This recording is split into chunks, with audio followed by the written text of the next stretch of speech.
Hi, it's Dawn from Dawn's Dirt. Dirt can mean gardening, dirt can mean farming, dirt can mean agriculture, dirt can mean politics, dirt can mean religion, dirt can mean anything we want it to mean because it's dirt. And so, super excited for another episode here. And I have Abby from Ruckle Farms. And so excited for this episode because I read in your little bio that you were a vegetarian and then you turned to like meat farmer or animal farmer, right?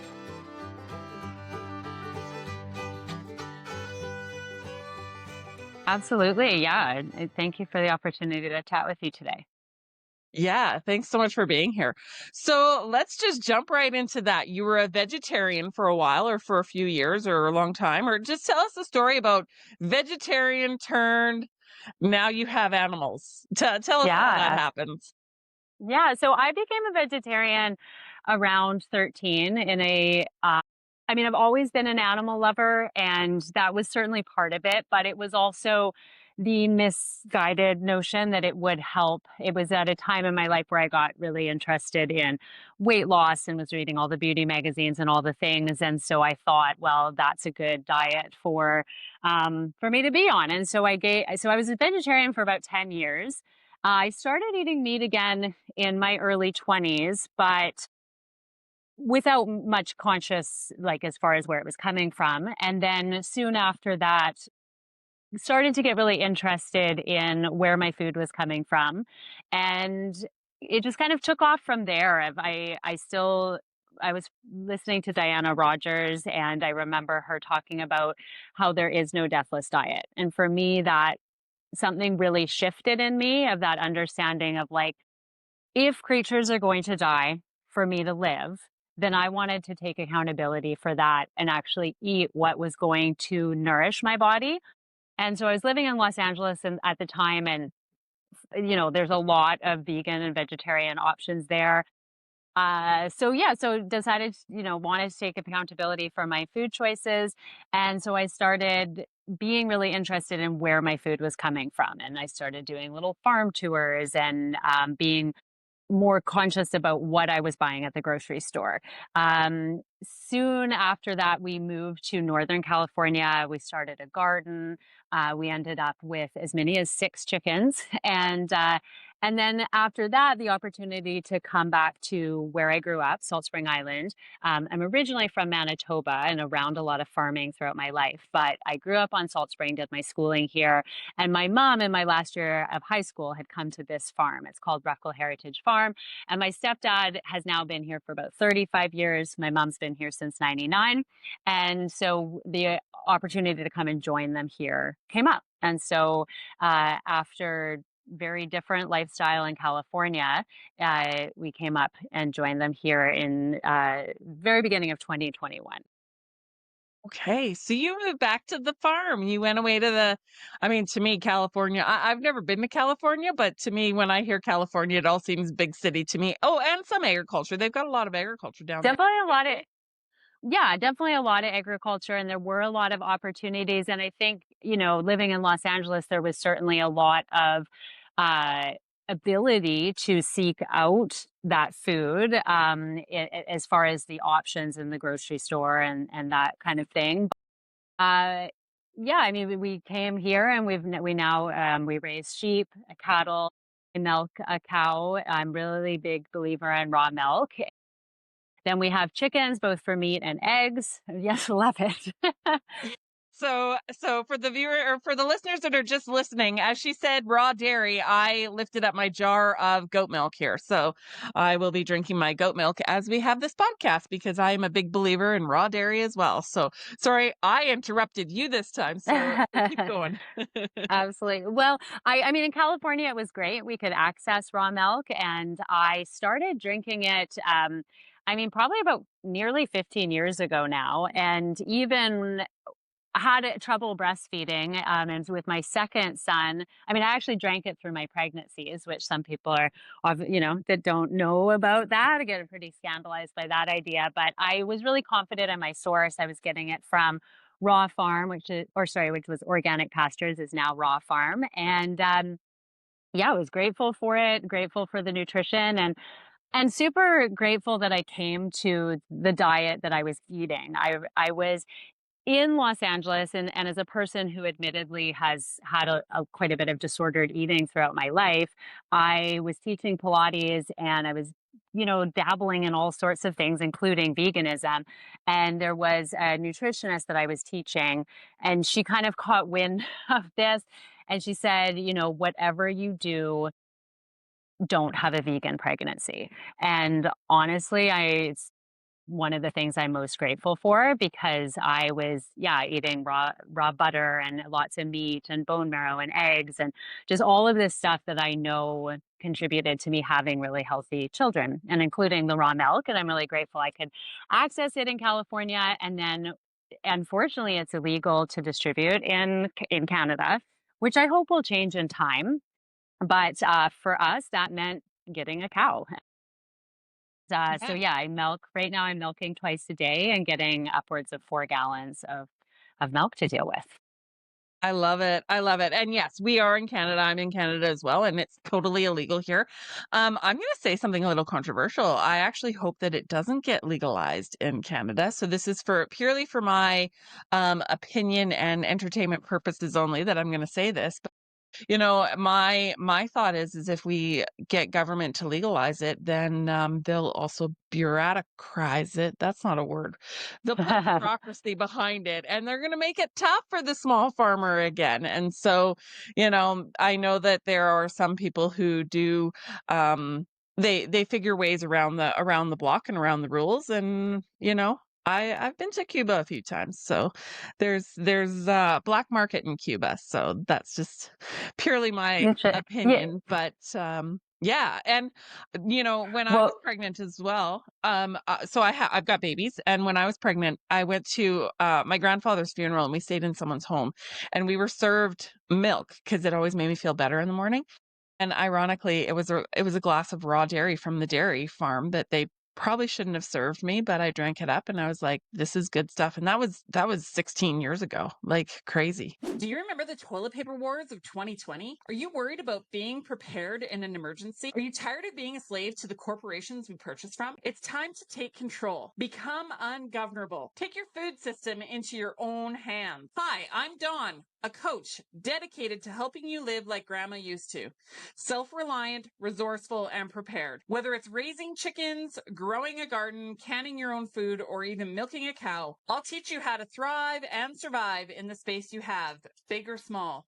We can even potentially make some money off your homestead. Visit Dawn's Dirt today to book your free jumpstart call. Together, as a team, we can get you self-reliant and ungovernable. We, the people, have the power to take back control. Remember, if you give a man a fish, he eats for a day. But if you teach a man to fish, he eats for a lifetime. Let's build a better future and a community, one skill set at a time. yeah. Yeah, that I mean, it's a wonderful product, and yeah, it's the only illegal food. I think it's like should all give us pause. I mean, you bring up a good point. I think for me, it's actually about perhaps more the decriminalizing of it because I think that you're right. Like there's a spectrum of good farming, and I think that as a small producer, like when I kind of see it both ways. Like on the one hand, I want people to access it and I want people to have the ability to have it.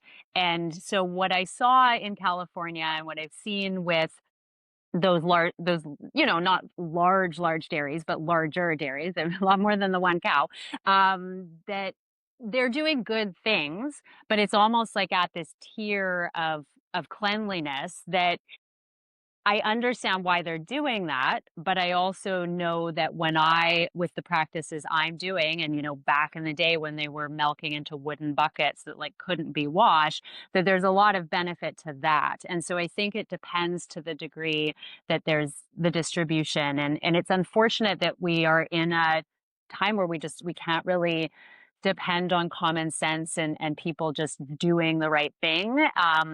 But I think the thing with raw milk is just people just it seems to be held to this completely different standard. And there's so many, I mean, I know you know all of this, but there's so many other foods that can make people sick. And nobody's suggesting we're outlawing lettuce and peanut butter and cantaloupe and all the things.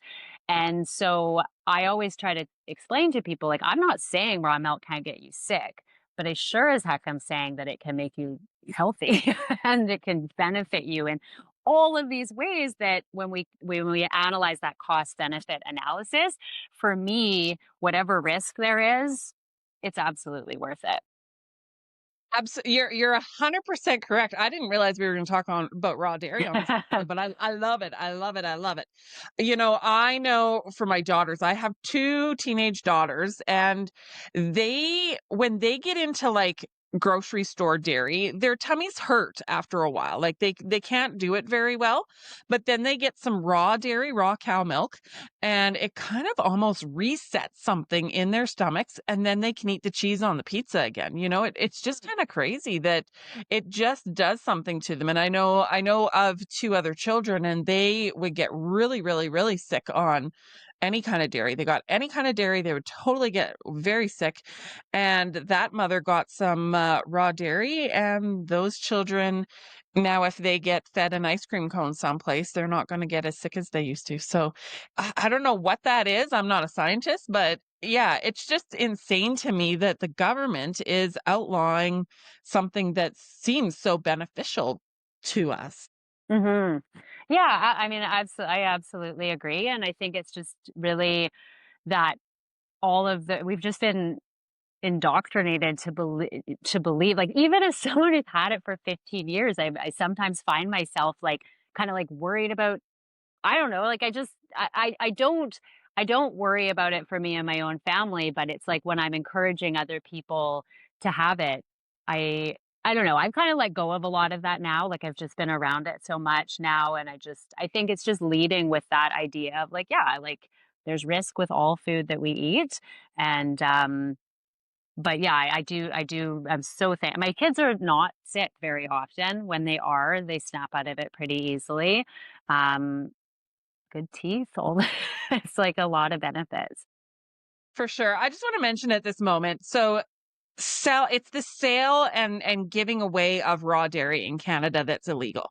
So it is not illegal for me to drink my raw goat milk that I have goats in my backyard, and I'm drinking my own for my own Mhm. purposes, and it's not illegal for you to drink your own cow's milk. It's illegal if we choose to sell it, which yeah, Yeah, that's a no-go, unfortunately, but yeah, I wish we could I feel bad for people because it is, we have the ability to have a cow, and not everybody does. And I'm super passionate about encouraging more people to embrace producing their own food, but we need to be realistic about how many people are going to do that. And I think, goats can perhaps be more attainable for some people or a milk sheep, but again, this isn't going to be a lot of people's reality. And so they're really missing out on what I think could really help so many issues when we're talking about how much of our mental and physical health relates to our gut microbiome. And that, people want to sometimes say that raw milk isn't different. And yet, if you put raw milk out on the counter, it will clabber, it will ferment. You cannot do that with pasteurized milk. So you just simply cannot say it's the same thing. It's not. raw dairy is alive. This dairy is alive. You know, it's got good things, and it's got, yeah, it's and it you're right. It'll ferment, and it'll make what is it? Kefir? It clabbers, yeah, it clabbers. So clabber is the term for like it kind of makes like a bit of a gelatinous consistency. It's actually a wonderful cheese starter. I put it in smoothies. I try to keep some going. We actually feed it to our meat bird chickens and our laying hens. I love clabber. It's a wonderful product, and I mean we make all sorts of things with our milk, but yeah, yes, I mean, as far as there's a lot of things that make raw milk different, but I think the ability for it to spontaneously ferment is a really tangible expression of how it is. I feel a very superior product. Agreed. Couldn't agree more. Sheep milk is not illegal. So goat and cow is illegal, but to my understanding, sheep is not illegal. So there are more and more sheep dairies popping up. So I found Oh, that really interesting. I Yeah. I We have hadn't to, I had not heard that. I'm gonna look into that yeah, because I I know would confirm it. also Yeah. Yeah, I was just gonna say that sheep's milk is so rich, and we have sheep, and we do milk them occasionally in order to get milk for or like colostrum, usually for their young when there's an issue going on. But yes, we don't have milk sheep, but I've heard great things, and I know that it makes wonderful cheese because it is so rich and fat. Um, yeah. East Frisian. I think that's the breed that milks the best is East Frisian sheep. So, okay, so let's switch gears a little bit. So I love that we just talked raw dairy. It's a hot topic among homesteaders. But so let's go back. So you left the farm. You were in California. You came back to the farm. You started around. You started telling me about all the animals you have, and then you hit on cow, and I was like, it's like something shiny. So you have sheep and meat, chickens and egg layers, and what did I miss? Yeah, I mean, we're very much a mixed farm. Like it's there's a lot of lives. I mean, primarily we are a sheep farm, I guess, in many ways. That's what we have the most of. I mean, we had 67 ewes that had about 90 lambs this year. We have 17 cattle, although as other farmers will understand, this goes up and this goes down. We have a steer going in about a month to the abattoir.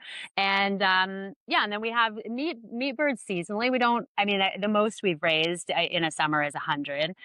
We have laying hens, quite a few of those. We do sell the eggs as well. And yeah, and then we do turkeys. So we do, originally turkeys came to the farm as a form of pest control. The heritage turkeys consume the click beetle that prevents them. If that click beetle isn't there, it's not laying the wire worm, and therefore we're able to grow really good produce. So we do also have market gardens for, well, I should say we have gardens. They're mostly for ourselves, but inevitably things grow and we don't use it all. And so we sell some either to some of the local restaurants on our farm stand.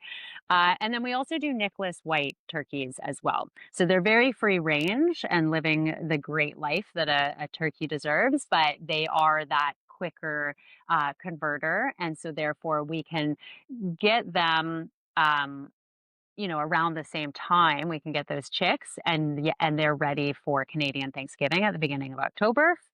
Whereas the birds, even if they're born around the same time, they won't be ready until Christmas. Hey, I love it. And so, and I heard garden. I don't know if you know my history or not, but I had a 36,000 square foot greenhouse and I did 20 acres of market gardens. So, and I sold at farmers markets. So, where do you sell all your eggs and your garden stuff? Where do you sell? Like how do what tell us a bit about your business.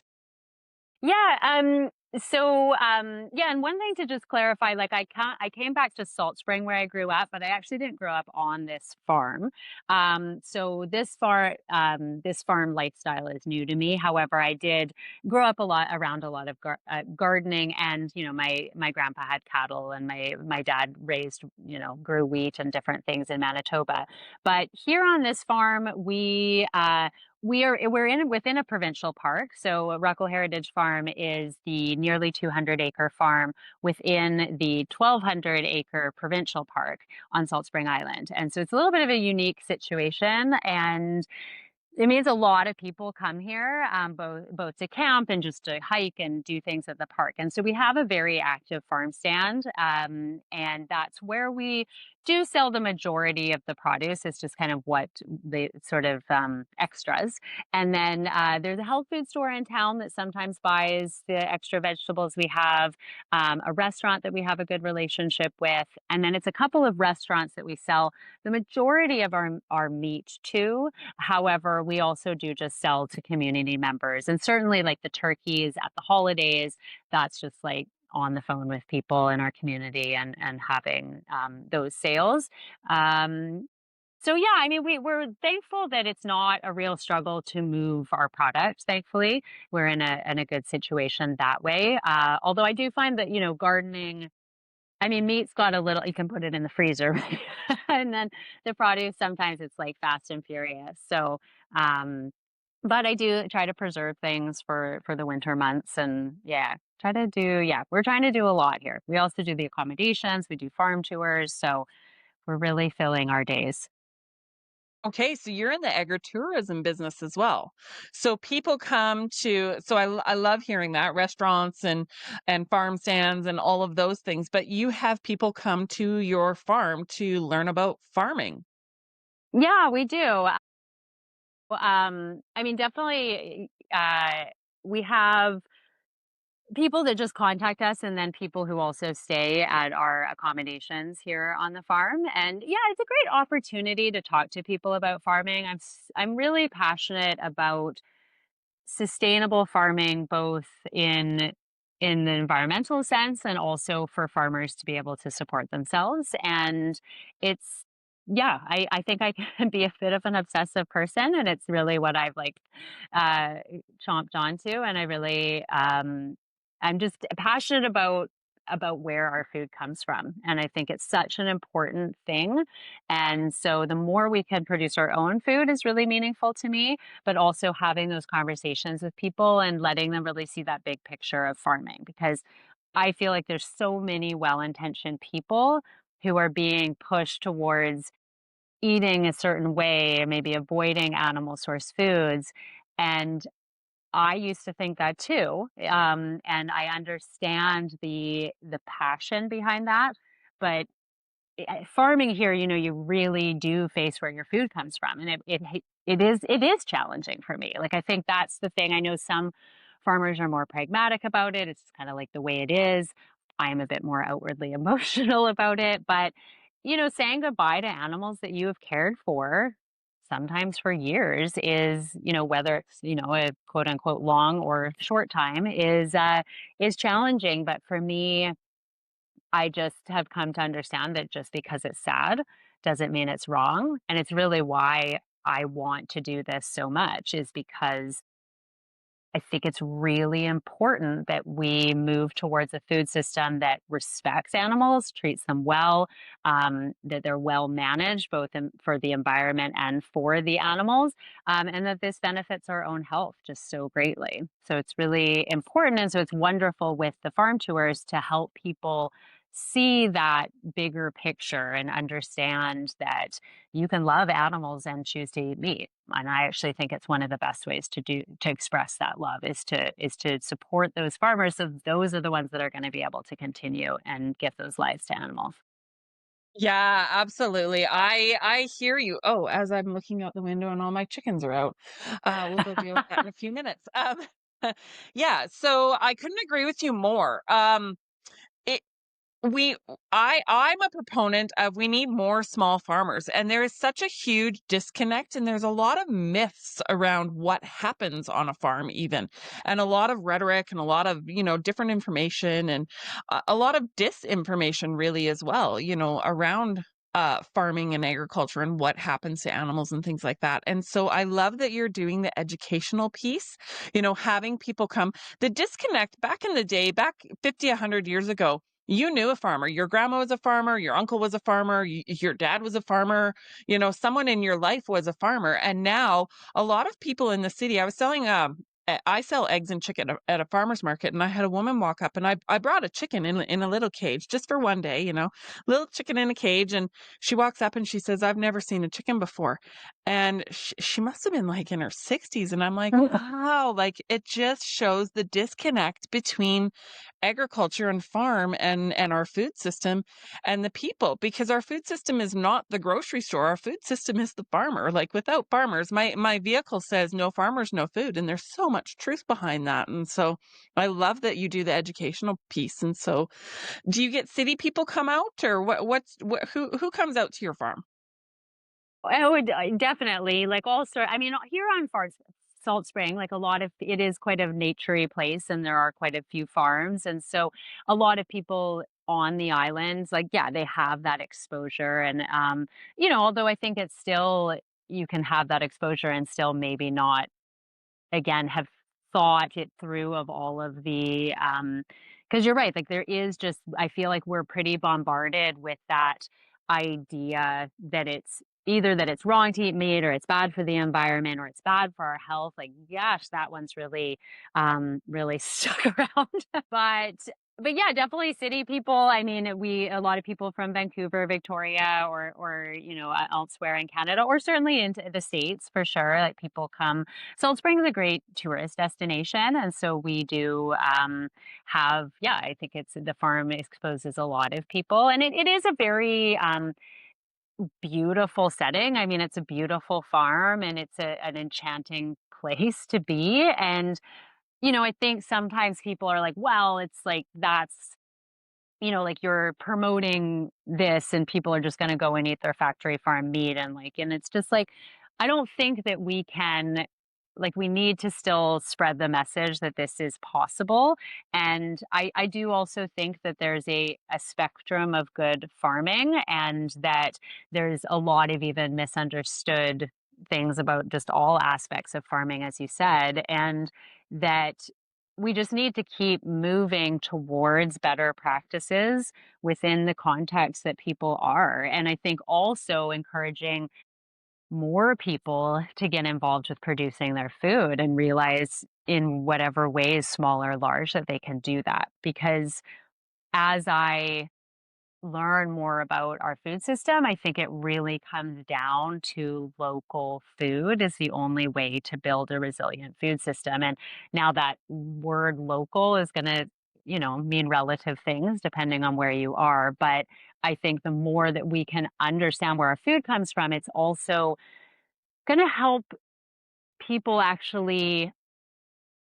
I mean, it's gonna support farmers, I think, with that buying directly, but it's also there's just so much, the labels can be really misleading, and so I think it's not enough to just be like, "Oh, I buy organic," or "I buy grass-fed." It's like, well, do you actually know how that's being produced? Because it might not be quite what you think, and, we're not certified organic, we have different reasons for that, but, um I respect people need a jumping off place and that can be an important, even the word regenerative, right? It's sometimes like this, what does that mean? I mean, it means something to me, but it means different things. And so I guess what I'm trying to say is that I think the more that we can encourage people to actually have conversations with human beings and understand how their food is being produced, ideally start to become involved in that process, that's how we're going to build a local resilient food system.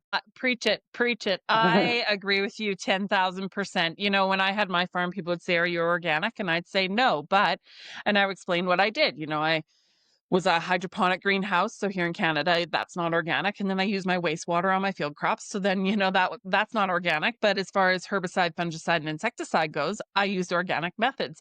But the Mhm. point to all of that is exactly what you were saying. It's about the relationship and it's about the community. And so when you can build a relationship with your farmer, that's what local is, when you can actually speak to them, when you can speak to the farmer and see the farmer and, know the farmer and build that community, that's what real local is. And you're right. I think that local our version of local, not Walmart's version. Oh, I just stated, not the big stores versions of Walmart. Sorry, no, I just bumbled up. Not the big corporation stores version of local. I've been in some big companies and they've got the word local farmer and they've got a picture of a farmer, but like that's not necessarily local because that farmer might be, 3, 4, 5, 6, 10 provinces away. And so it's a buzzword, but when you actually can shake the hand of the person that feeds you, that's where it's at. I was also at a conference not that long ago, and there was a speaker there, and he said, everyone should be a producer, not everyone should be a farmer. And I thought, that is a very good way to say it. And so his meaning behind it is Tekoa Cohen. His meaning behind it is he thinks that everyone should have a few chickens in their backyard and grow a garden. You can even do something on a balcony of an apartment building, and that's producing, or whatever task, whatever gifts, whatever talents that you have, that's what you can produce with. And so then you can trade or barter or buy or sell or whatever, those gifts, and we can that's where you're building back into your community. We the people can build back into our own communities with our own people, the people that you rub elbows with in the grocery store, but maybe that's a bad in the hardware store or the farm supply store when you're getting your things. So I couldn't agree with you more. Yeah, absolutely. I mean, that's a great quote, and I think um, yeah, I think there's so much hope in that as well. And in encouraging people, this is not an easy lifestyle in so many ways, but I think there's also it's a beautiful one. You eat very well. Like there's all sorts of reasons why I feel super, super grateful to be where I am and do what I do. But it's not sometimes I'm seeing people, I'm like, "Oh, you're going on vacation," or like, "Oh," like just all these kind of but then I kind of take a step back and I think everybody's careers comes with different challenges for sure. But I think also the beauty of producing your own food, even if it's not to that quote's point, even if it's not like literally your job and you're doing it for other people, is there's such a freedom to that. There's a freedom to knowing you can support yourself, that you're, not I mean, we think we're living in very turbulent, stressful times, and I feel really grateful that I can provide for my family and that I can help do that for others. So, yeah, I think that's an important aspect of it, and it's a lot of fun too. Yeah, for sure, for sure. When I moved off my farm, so I had my farm. My biggest fear moving off of my farm is what will I feed my children? And yes, sometimes I sacrifice meals at my table to put food on other people's tables, but I always knew because I had sheep and I had chickens and I had, all my vegetables and things like that. I always knew that I had food and I knew that I had food for other people. And so moving off the farm, every time I looked at a house in town, I was like, where can I hide my chickens and where can I put the garden? That's what mattered to me Mhm. less than the house. And so thankfully I landed in the country here and I've got 450 chickens that half of them are out right now, but looking out the window. But yeah, like that was important to me. That's extremely important to me is that I have food sovereignty, that I know where my food is coming from. I know that I have access to food. And yeah, it's just a priority and freedom. You use the word freedom. It's absolutely a freedom to know that I have food in my backyard. And I'm very blessed and thankful for that. Absolutely. So let's chat about how you farm. Like let's chat about your methods. So do you have your chickens all cooped up in a barn and they never see outside? Certainly not.